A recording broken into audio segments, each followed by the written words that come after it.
Now, you've all seen what we're calling ground zero many, many times. We've seen it from a variety of angles. It is rubble and it is dust. And that, of course, raises the question of health and structures in danger. Here's ABC's Robert Krulwich. It is hard to conceive, but 3 days ago, both World Trade Towers rose 1,362 feet into the sky.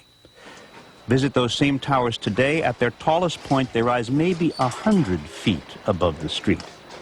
And while it's true there are 6 floors below street level, now filled with debris, engineers at the firm that built the building's best guess to account for the missing 1,200 feet of material from each tower is that large portions simply vaporized into the dust that rained down on New Yorkers immediately after the collapse. It was that powerful. Get out of here!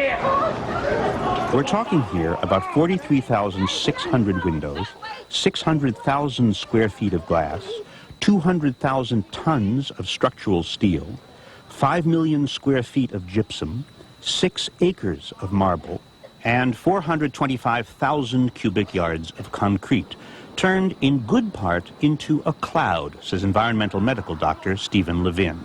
I was astonished at the degree to which solid materials were turned into pulverized dust as a consequence of that building collapse. I think it was striking.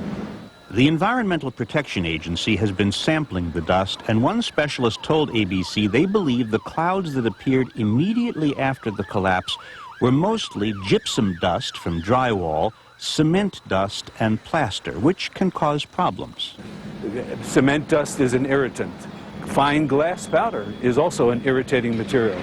The EPA did find spotty levels of asbestos. A sample on a police car turned out dangerous. Another sample a couple of blocks away, not dangerous.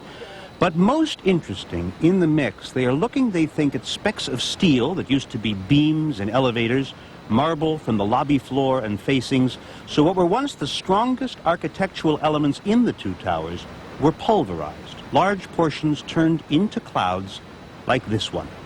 Still, there is this mystery. If some of the hardest materials were vaporized, how to account for the presence everywhere of paper, fully intact letters, business forms, stationery. Paper is so fragile and combustible, and yet somehow, maybe because we have so much of it, it was everywhere. Robert Krulwich, ABC News, New York. Ground zero itself. Now let us turn to the